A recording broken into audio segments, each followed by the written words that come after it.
વિદ્યાર્થી મિત્રો, આજે આપણે બાદબાકી જોવાની છે. બરાબર, દશકા વગરની બાદબાકી. ઘણા બાળકોને દશકા વાળી બાદબાકીમાં ભૂલો પડે છે ને, તો આપણે દશકા વગર બાદબાકી કરવાનો પ્રયત્ન કરીએ.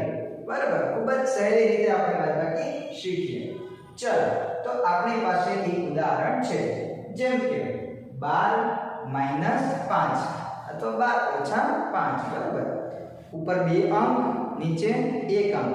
એવી બાદબાકી પહેલા જોઈ લઈએ આપણે. બરાબર, ચાલો તો શું કરવાનું બાળકો? તો જે સંખ્યા બાદ કરવાની છે એને આપણે આંગળી પર બનાવીશું. ઓકે, તો 5 આપણે બાદ કરવાના છે, તો આંગળી પર આપણે 5 બનાવીએ. ઓકે, હવે બાદબાકી કરીએ. ચાલો, તો 12 માંથી પહેલા 1 બાદ કરો. 11 10 9 8 અને 7. ખૂબ જ સહેલું હતું કે 12 માંથી 5 બાદ કરો તો કેટલા વધે? તો 7 વધે. બરાબર ને? ચાલો, એવી જ રીતે 34 માંથી 6 બાદ કરીએ. તો 34 માંથી 6 બાદ કરવા માટે 6 ને પહેલા આંગળી પર બનાવીએ. ઓકે, ચાલો, તો 34 માંથી સૌપ્રથમ 1 બાદ કરો. 33 32 31 30 29 28. ખૂબ જ સહેલું છે. તો 34 માંથી 6 બાદ કરો તો કેટલા વધે? તો 28 વધે. ચલો, એવી જ રીતે 51 માંથી આપણે 7 બાદ કરીએ. ઓકે, તો જેને બાદ કરવાના છે એને આપણે પર બનાવીએ. 51 માંથી 7. ચલો, તો સૌપ્રથમ 51 માંથી 1 બાદ કરો. 50 49 48 47 46 45 અને 44. તો 51 માંથી 7 બાદ કરો તો કેટલા મળે? 44. ખૂબ જ સહેલું છે. ઓકે, ચલો, એવી જ રીતે 63 માંથી 8 બાદ કરવાના છે. ઓકે, તો 8 ને આપણે આંગળી પર બનાવીએ. ઓકે, ચાલો, તો 63 માંથી 1 બાદ કરો.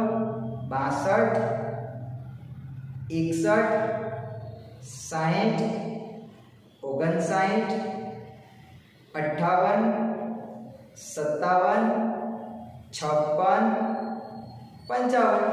તો ખૂબ જ સહેલું હતું. 63 માંથી 8 બાદ કરો તો કેટલા મળે? 55 મળે. ચલો, એવી જ રીતે 70 માંથી આપણે 9 બાદ કરીએ.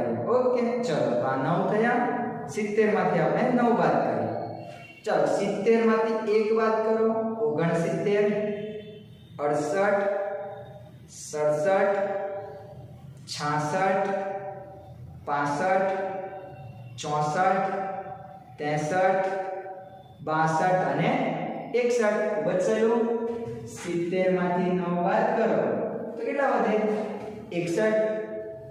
ચલો, તો આવી જ રીતે ખૂબ જ સહેલી રીતે તમે બાદબાકી કરી શકો છો. ચલો, હજુ જરાક બીજા ઉદાહરણ લઈએ, જેમાં આપણે હવે ઉપર 3 અંકની સંખ્યા લઈએ અને એમાંથી 1 અંક બાદ કરીએ. ચલો, તો આની જેમ જ આપણે ગણીશું. બરાબર, તો મારે 100 માંથી 4 બાદ કરવાના છે. ઓકે, તો 4 ને હું આંગળી પર બનાવું. કોણામાંથી બાદ કરવાના છે? 100 માંથી. ચલો, તો 100 માંથી 1 બાદ કરો. 99 98 97 અને 96. તો 100 માંથી 4 બાદ થાય તો કેટલા મળે આપણને? 96 મળે. ઓકે, ચલો, એવી રીતે 205 માંથી આપણે 6 બાદ કરીએ. ઓકે, તો 6 ને આંગળી પર બનાવો. ઓકે, 205 માંથી 1 બાદ કરો. 204 203 202 201 200 અને 199. એ બાદબાકી ખૂબ જ સહેલી રીતે બાદબાકી થઈ ગઈ. ગુડ. 333 માંથી 7 બાદ કરીએ. ઓકે, ચલો, તો આ 7 છે. 333 માંથી બાદ કરવાના છે. ચલો, તો 333 માંથી 1 બાદ કરો. 332 331 330 329 328, 327, 324. ખૂબ જ સારી રીતે થઈ ગયું. હા, હવે આમાં આપણને બોલવામાં સહેલું પડે એની માટે આપણે આ 33 માંથી પણ 7 બાદ કરી શકીએ. બરાબર? તો 33 માંથી 7 બાદ કરો એટલે તમને કેટલા મળે? 26. આ 3 આપણે એમ જ લખી નાખવાના. બરાબર? એ રીત પણ તમે બોલવામાં સહેલું પડે, ગણતરીમાં કદાચ ભૂલ ઓછી થાય તો ત્યારે આપણે આ રીત પણ વાપરી શકીએ. આ 3 ને એમ નામ રાખવાના, 33 માંથી 7 ઓછા કરી નાખવાના. બરાબર? ચાલો એવી જ રીતે અહીંયા જોઈએ. 561 માંથી આપણે 8 ઓછા કરવાના છે. ઓકે, તો આ 8 છે. ચાલો 561 માંથી 1 ઓછો કરો, 560, 559, 558, 557, 556, 555, 554 અને 553. ખૂબ જ સારી રીતે ગણતરી થઈ ગઈ. બરાબર? હમણાં જ કીધું એમ 3 આંકડા છે અને આપણને ગણતરીમાં સહેલું પડે તો એની માટે તમે આ 61 માંથી પણ 8 ઓછા કરી શકો છો.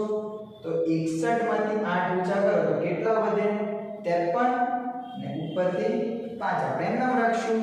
ઓકે, ચાલો એવી જ રીતે 992 માંથી 9 બાદ કરવાના છે. ઓકે, તો 9 આંગળી પર બનાવો.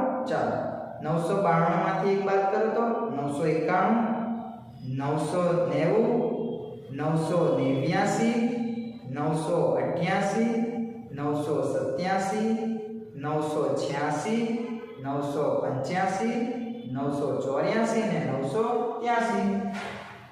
ચલો આવી રીતે પણ બાદબાકી થાય અને ગણતરીમાં સહેલું પડે એની માટે તમે 92 માંથી 9 ઓછા કરી શકો તો 83 વધશે અને 9 એમ નામ લખી શકો છો.